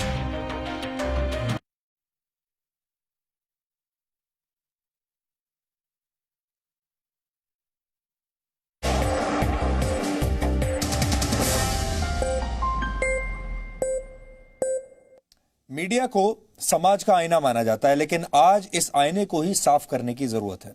इस पर एक बड़े विशेषज्ञ ने जो कहा, वो बात आज आपको ध्यान से सुननी चाहिए। इससे आपको समझ आएगा कि मीडिया की असली भूमिका क्या है। लोगों का बहुत भरोसा है न्यूज़ चैनलों पर, और उसकी वजह यही है कि लोग समझते हैं कि न्यूज़ समाज का आईना है, लेकिन कहीं ना कहीं इसमें दरार पड़ रही है। इस आईने में दरार पड़ रहा है, ये आईना धूमिल होता जा रहा है, और शायद समाज का वो प्रतिबिंब नहीं दिखा रहा है जो इसे दिखाना चाहिए। मुझे लगता है जनता अपेक्षा करती है कि वो ऐसी छवि दिखाए जो सचमुच घटित हो रही है। आज हमने दर्शकों से भी पूछा कि वो बार्क के इस फैसले पर क्या सोचते हैं और उन्हें भविष्य में न्यूज चैनल से क्या उम्मीदें हैं। आज आपको देश के आम लोगों की बातें भी सुननी चाहिए। कई चैनल्स ऐसे हैं जो एक ही न्यूज को इतना हाइप बना देते हैं कि आपका मतलब एक मन खट्टा सा हो जाता है कि क्या हमारे देश में इसके अलावा और कोई न्यूज नहीं है दिखाने के लिए। इतने सारे टॉपिक्स हैं हमारे पास। अभी आई फील कि न्यूज चैनल्स को जो है न्यूज इस तरह की दिखानी चाहिए that it covers all the aspects of life, and taking into consideration कि घर में बड़े बुजुर्ग भी हैं, डिफरेंट फैमिली मेंबर्स हैं, एज ग्रुप के बच्चे हैं, तो साइंस से रिलेटेड, रिसर्च से रिलेटेड, हेल्थ से related, even these type of things should be shown on the television. परिवार में तो कोई फर्क नहीं पड़ेगा टीआरपी का। हमारी तो चैनल फिक्स्ड है, जो हम देखते हैं, जो अच्छे चैनल्स हैं, जो सही न्यूज देते हैं, जो करप्ट नहीं है चैनल, जो पैसा नहीं खाते हैं, वही चैनल हम देखते हैं। बिल्कुल फर्क नहीं पड़ता है, बस न्यूज कंटेंट अच्छा होना चाहिए, सच्चाई दिखानी चाहिए न्यूज चैनल्स को, और उसमें एक प्रेरणा होनी चाहिए, एक जानकारी होनी चाहिए जो कि आम आदमी को बेनिफिट करे, बस उससे फर्क पड़ता है। टीआरपी सबसे ज्यादा एंटरटेनमेंट चैनल की होती है जहां तक देखा जाता है, और news channel is only to serve you as a news channel specifically for news. तो इट डजंट मेक सेंस कि उसकी टीआरपी आई या नहीं आई। As far as I am concerned, मुझे कोई फर्क नहीं पड़ता कि टीआरपी आ रही है या नहीं आ रही, because I am getting all the news I want and I am just neglecting all the news I don't want. अच्छी बात है ना, टीआरपी उससे फर्क नहीं पड़ता मुझे। टीआरपी से क्या मतलब है हमको न्यूज से मतलब है। न्यूज होना चाहिए, कंटेंट होना चाहिए, न्यूज दिखाना चाहिए, कंटेंट दिखाना चाहिए, जो न्यूज प्रॉपर है, प्रॉपर न्यूज को दिखाए, न कि मसाला न्यूज दिखाए। टीआरपी हमारे लिए कोई इशू नहीं रहा, न पहले था न अब है।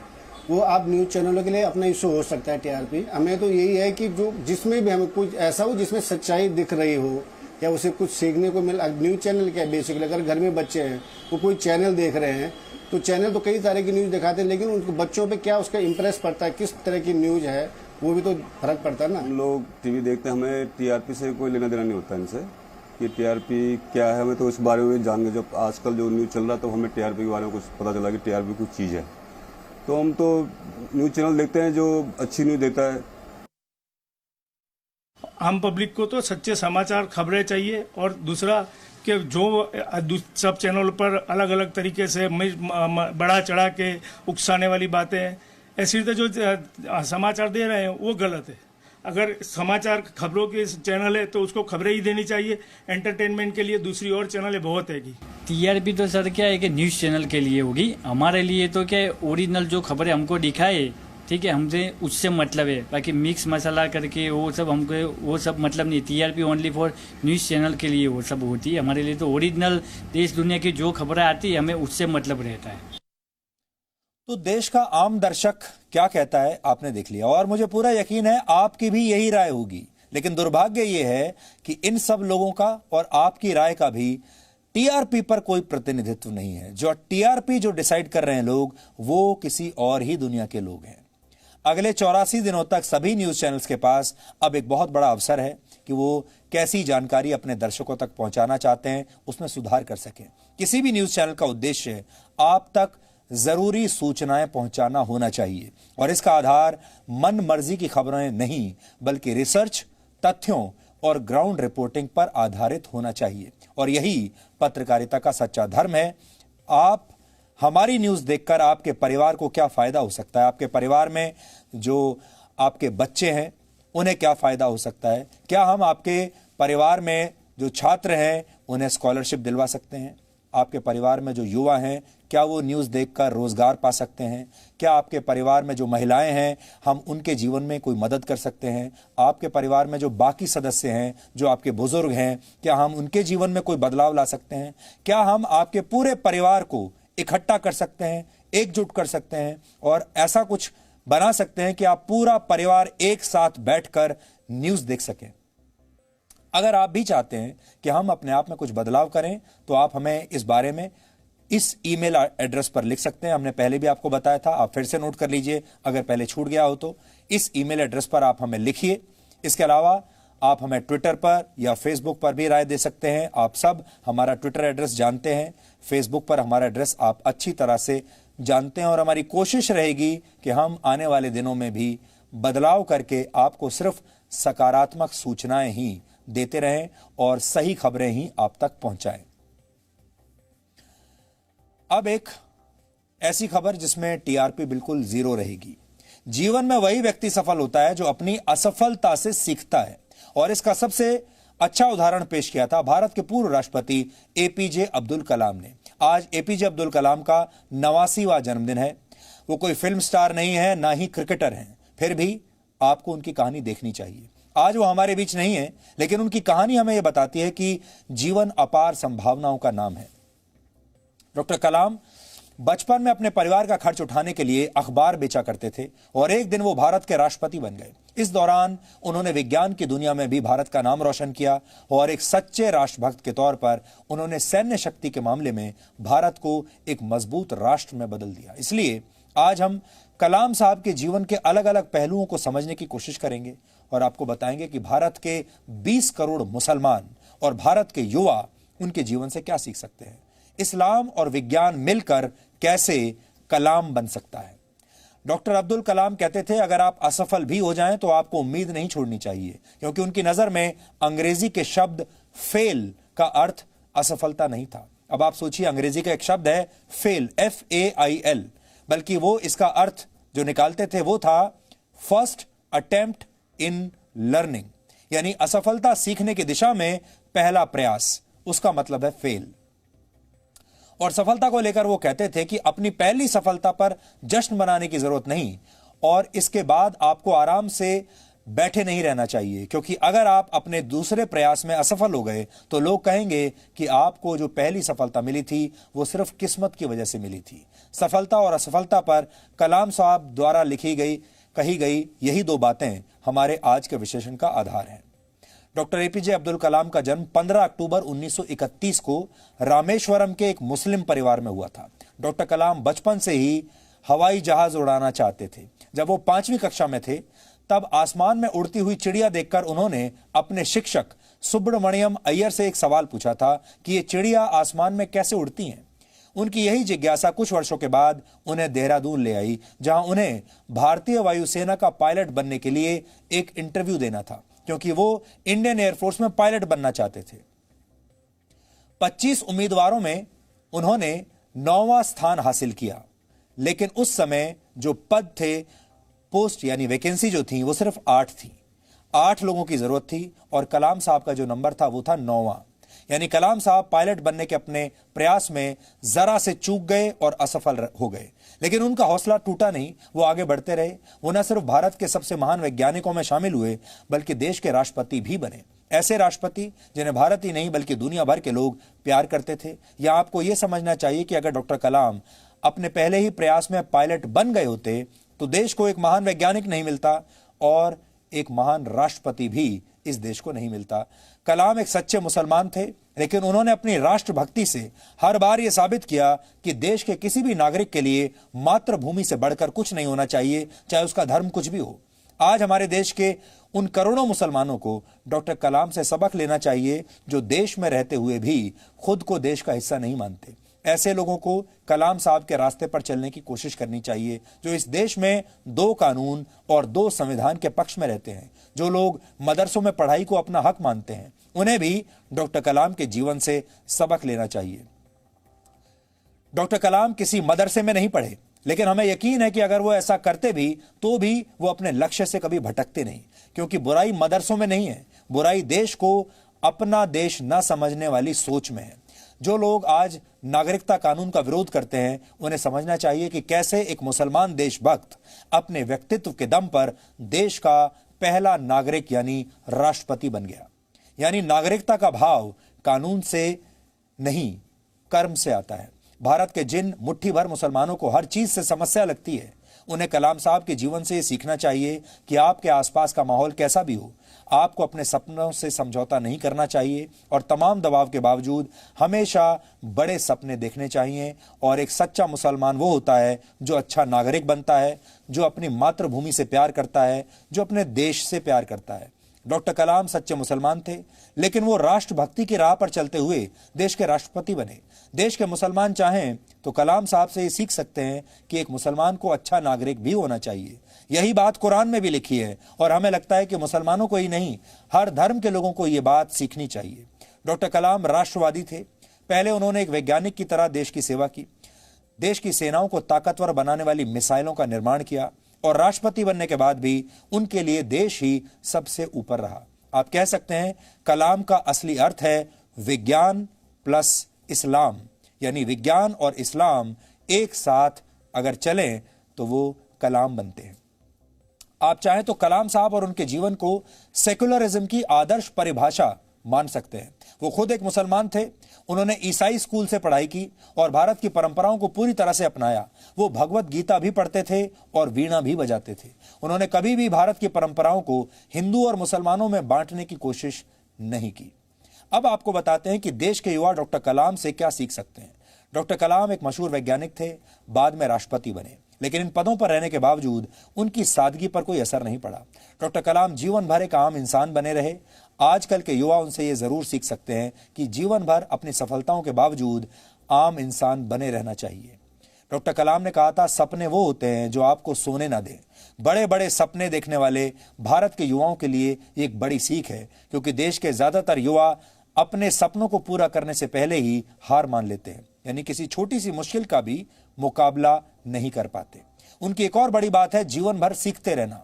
डॉक्टर कलाम मानते थे जीवन में सीखने की प्रक्रिया हमेशा चलती रहनी चाहिए, जारी रहनी चाहिए। वर्ष 2007 में डॉक्टर कलाम ने यूरोपियन यूनियन की संसद में एक भाषण दिया था। उन्होंने अच्छे व्यक्तित्व की परिभाषा को जिन शब्दों में बयान किया था वो आज आप सबको सुनने चाहिए। As we say in India, where there is righteousness in the heart, where there is righteousness in the heart, there is beauty in the character. When there is beauty in the character, there is harmony in the home. When there is harmony in the home, there is harmony, there is an order in the nation. When there is order in the nation, there is peace in the world.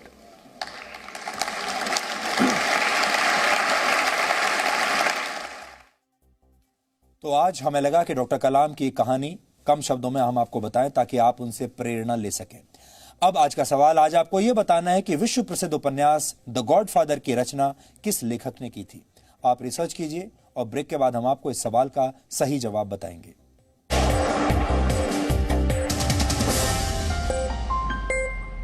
मान हो तो दुनिया झुकती है। जी News, परंपरा संस्कारों की।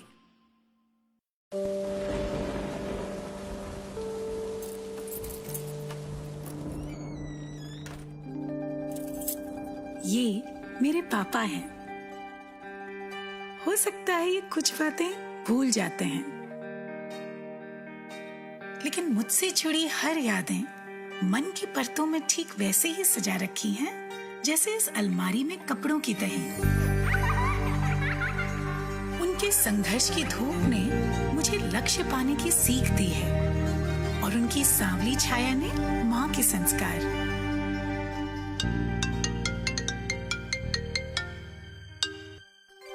प्रणाम पापा। जीते रहो। आज तो हाँ पता है, आज आपके लिए बहुत स्पेशल दिन है। आज मैं आपको बहुत मिस कर रही हूँ पापा। इतिहास में ऐसा पहली बार हो रहा है जब लेफ्टिनेंट के परिवार वाले पासिंग आउट परेड का हिस्सा नहीं बन पाए, लेकिन कोरोना काल में 130 करोड़ भारतीय उनसे यही कहना चाहते हैं, विजयी भव।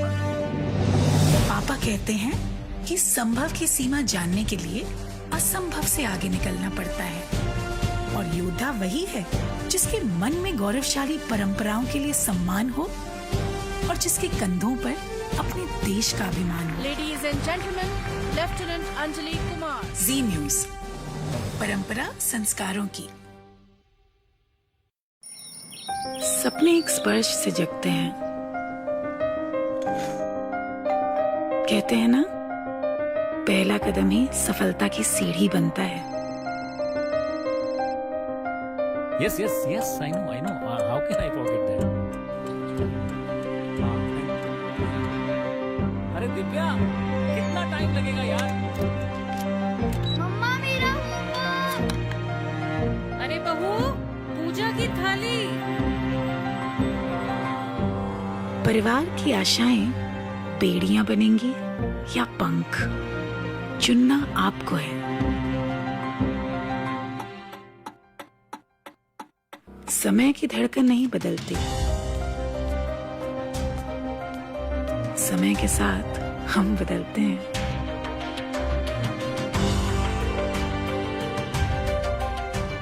क्योंकि जब अपने संस्कारों के लिए सम्मान हो तो दुनिया झुकती है। जी न्यूज़, परंपरा संस्कारों की।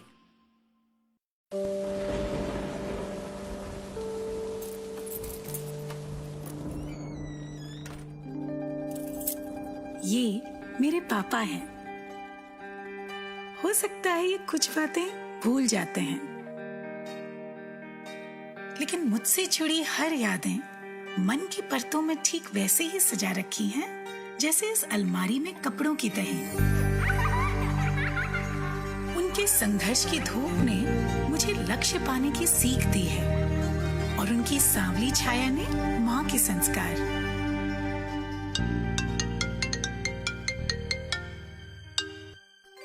प्रणाम पापा। जीते रहो। आज तो हाँ पता है, आज आपके लिए बहुत स्पेशल दिन है। आज मैं आपको बहुत मिस कर रही हूँ पापा। इतिहास में ऐसा पहली बार हो रहा है जब लेफ्टिनेंट के परिवार वाले पासिंग आउट परेड का हिस्सा नहीं बन पाए, लेकिन कोरोना काल में 130 करोड़ भारतीय उनसे यही कहना चाहते हैं, विजयी भव।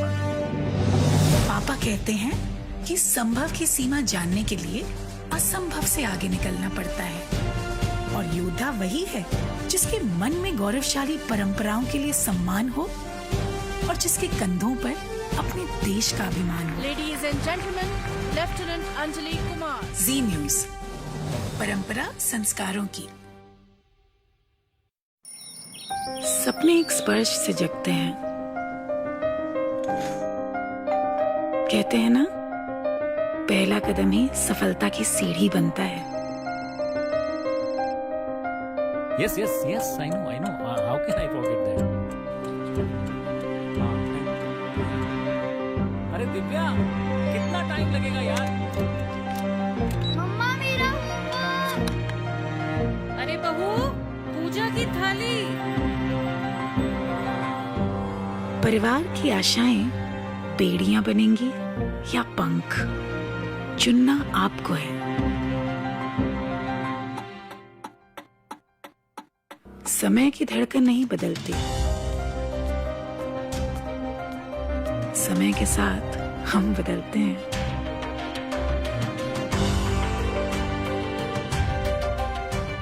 क्योंकि जब अपने संस्कारों के लिए सम्मान हो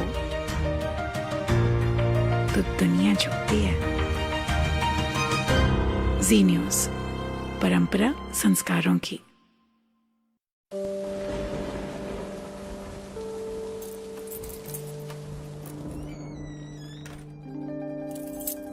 ये मेरे पापा हैं। हो सकता है ये कुछ बातें भूल जाते हैं, लेकिन मुझसे जुड़ी हर यादें मन की परतों में ठीक वैसे ही सजा रखी हैं जैसे इस अलमारी में कपड़ों की तरह। उनके संघर्ष की धूप ने मुझे लक्ष्य पाने की सीख दी है और उनकी सांवली छाया ने माँ के संस्कार।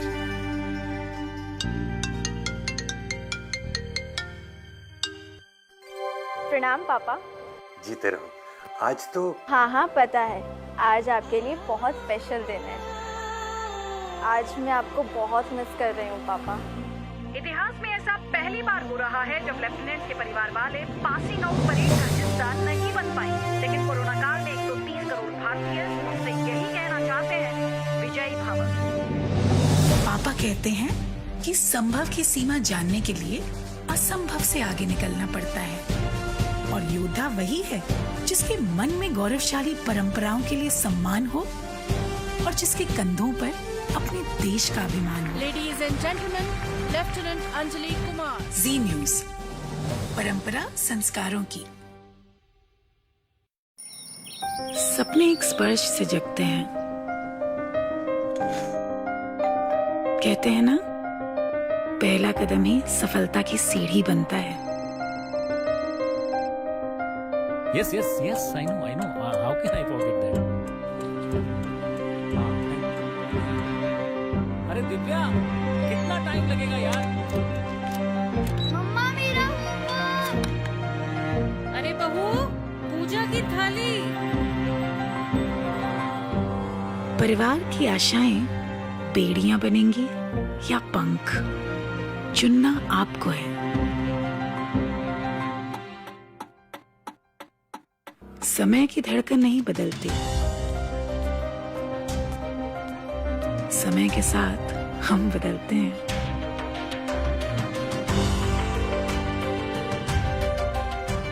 क्योंकि जब अपने संस्कारों के लिए सम्मान हो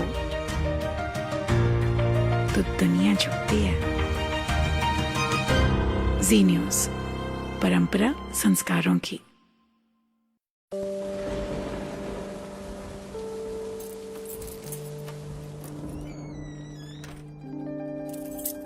ये मेरे पापा हैं।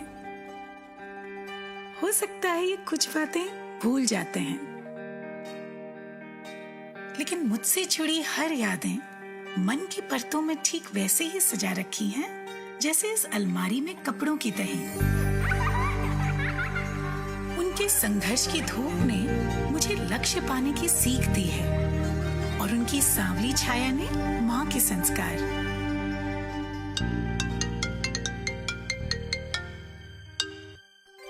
प्रणाम पापा। जीते रहो। आज तो हाँ पता है, आज आपके लिए बहुत स्पेशल दिन है। आज मैं आपको बहुत मिस कर रही हूँ पापा। इतिहास में ऐसा पहली बार हो रहा है जब लेफ्टिनेंट के परिवार वाले पासिंग आउट परेड का हिस्सा नहीं बन पाए, लेकिन कोरोना काल में 130 करोड़ भारतीय उनसे यही कहना चाहते हैं, विजयी भव।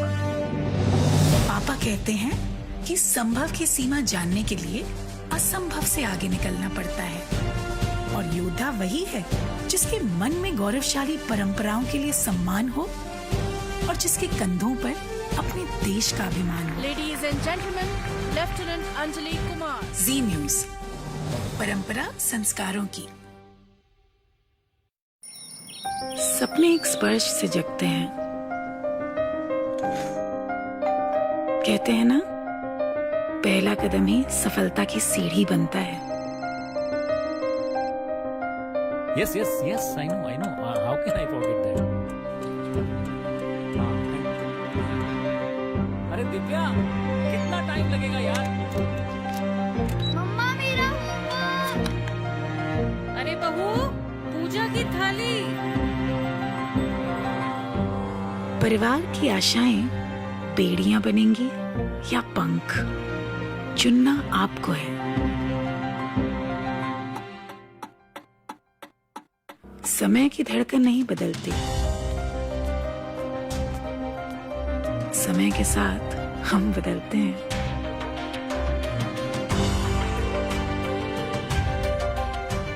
क्योंकि जब अपने संस्कारों के लिए सम्मान हो तो दुनिया झुकती है। जी न्यूज, परंपरा संस्कारों की।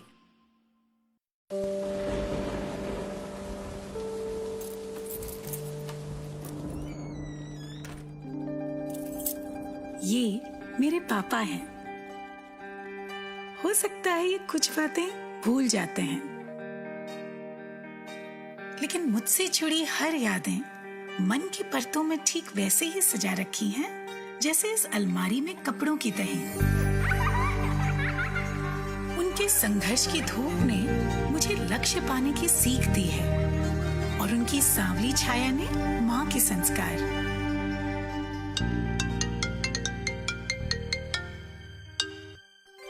प्रणाम पापा। जीते रहो। आज तो हाँ पता है, आज आपके लिए बहुत स्पेशल दिन है। आज मैं आपको बहुत मिस कर रही हूँ पापा। इतिहास में ऐसा पहली बार हो रहा है जब लेफ्टिनेंट के परिवार वाले पासिंग आउट परेड का हिस्सा नहीं बन पाए, लेकिन कोरोना काल में 130 करोड़ भारतीय उनसे यही कहना चाहते हैं, विजयी भव। पापा कहते हैं कि संभव की सीमा जानने के लिए असंभव से आगे निकलना पड़ता है, और योद्धा वही है जिसके मन में गौरवशाली परंपराओं के लिए सम्मान हो और जिसके कंधों पर अपने देश का अभिमान हो। Ladies and gentlemen, Lieutenant Anjali Kumar. Ji News, परंपरा संस्कारों की। सपने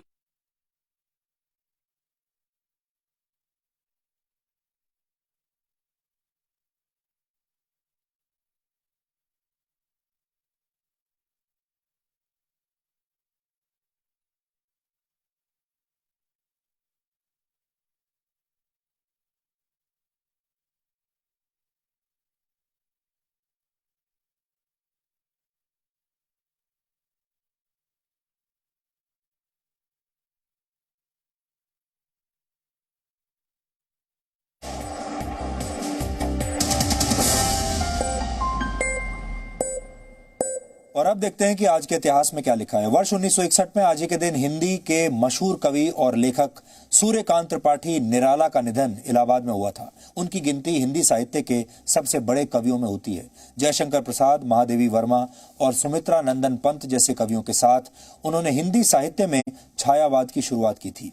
राम की शक्ति पूजा, सरोज स्मृति और अनामिका सूर्यकांत त्रिपाठी निराला की कुछ यादगार रचनाएं हैं। वर्ष 1932 में आज ही के दिन भारत की विमान सेवा एयर इंडिया की पहली फ्लाइट ने उड़ान भरी थी।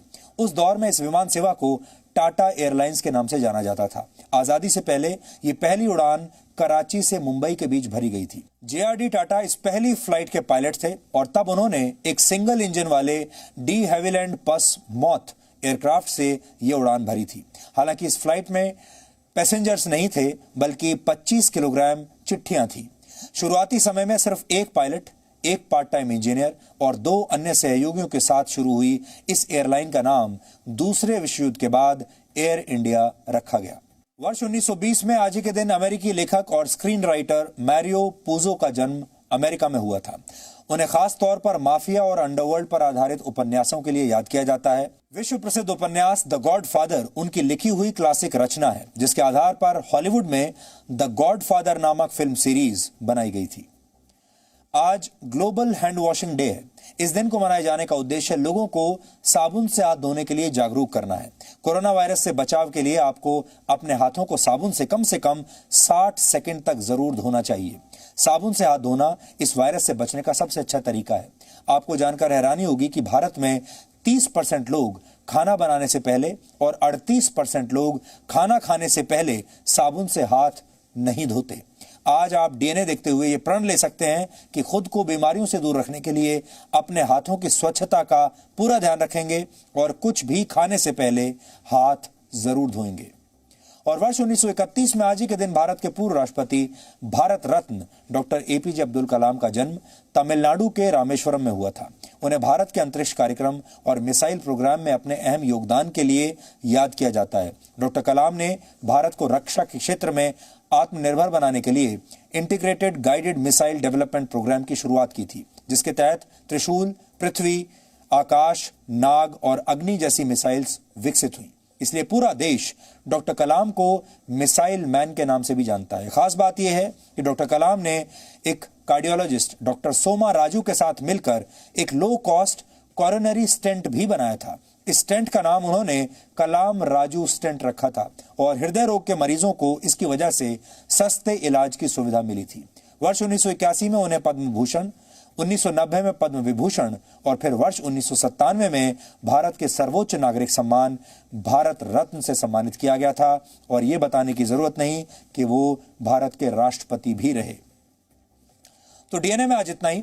अब आपसे हमारी मुलाकात होगी कल रात 9 बजे। तब तक आप खुश रहिए, सुरक्षित रहिए, स्वस्थ रहिए। और डॉक्टर कलाम हमेशा कहते थे, आप अपना भविष्य नहीं बदल सकते, लेकिन अपनी आदतें जरूर बदलें और आपकी आदतें ही आपका भविष्य बदल देंगी। नमस्कार।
नमस्कार, जी न्यूज पर मैं हूं आपके साथ शिरीन और आप देख रहे हैं न्यूज कैमरा एक्शन। आज हम आपको दिन भर की बड़ी खबरों से रूबरू कराएंगे। सबसे पहले आपको बताएंगे कि किस तरह बारिश से बेहाल महाराष्ट्र हो गया है। एक एक तस्वीर आपके सामने होगी। इसके अलावा आपको बताएंगे पालघर मामले में जिस पुलिस अधीक्षक को अनिवार्य छुट्टी पर भेजा गया था, उसे अब महाराष्ट्र सरकार ने क्या इनाम दिया है। कल से दिल्ली वालों का इंतजार खत्म होने वाला है। कई महीनों से बंद पड़े सिनेमाघर कल से खोल दिए जाएंगे, पर इसके लिए आपको किन किन नियमों का पालन करना होगा, ये भी हम आपको बताएंगे। और सबसे पहले बताते हैं आपको कि बॉलीवुड के ऊपर उठ रहे सवालों के बीच पहली बार महाराष्ट्र के मुख्यमंत्री उद्धव ठाकरे ने चुप्पी तोड़ी है। उद्धव ठाकरे ने कहा कि हॉलीवुड को टक्कर देने वाली फिल्म बॉलीवुड में बनती है। कुछ लोग बॉलीवुड को बदनाम कर रहे हैं। ये बेहद दुखद है कि बॉलीवुड को खत्म करने की कोशिश हो रही है। इसे सहन नहीं किया जाएगा। और मुंबई की बड़ी स्टोरी क्या है आज की, इस पर हम बात करेंगे, लेकिन उससे पहले महाराष्ट्र की सभी बड़ी खबरों के लिए मुंबई टॉप 10 देखते हैं। महाराष्ट्र के मुख्यमंत्री उद्धव ठाकरे का आरोप, कुछ लोग बॉलीवुड को बदनाम करने की कोशिश कर रहे हैं। सिनेमाघर और मल्टीप्लेक्स मालिकों के साथ बातचीत में उद्धव ठाकरे ने कहा है कि कुछ लोग बॉलीवुड को खत्म करने की कोशिश कर रहे हैं, जिसे बर्दाश्त नहीं किया जाएगा। सुशांत सिंह राजपूत केस की जांच कर रही सीबीआई का बड़ा बयान। सीबीआई ने कहा है कि सुशांत केस की जांच अभी पूरी नहीं हुई है, जांच अभी चल रही है। पहले ऐसी खबर आई थी कि सुशांत मामले में सीबीआई ने जांच पूरी कर ली है। बॉलीवुड एक्टर विवेक ओबेरॉय के घर पर बेंगलुरु पुलिस ने छापा मारा। विवेक की पत्नी के भाई Aditya Alva Bengaluru drug case में आरोपी हैं। आदित्य की तलाश में पुलिस ने मुंबई में विवेक के घर पर छापेमारी की। महाराष्ट्र के गृह मंत्री अनिल देशमुख टीआरपी घोटाले पर जी न्यूज के सवालों से बचते दिखे। अनिल देशमुख ने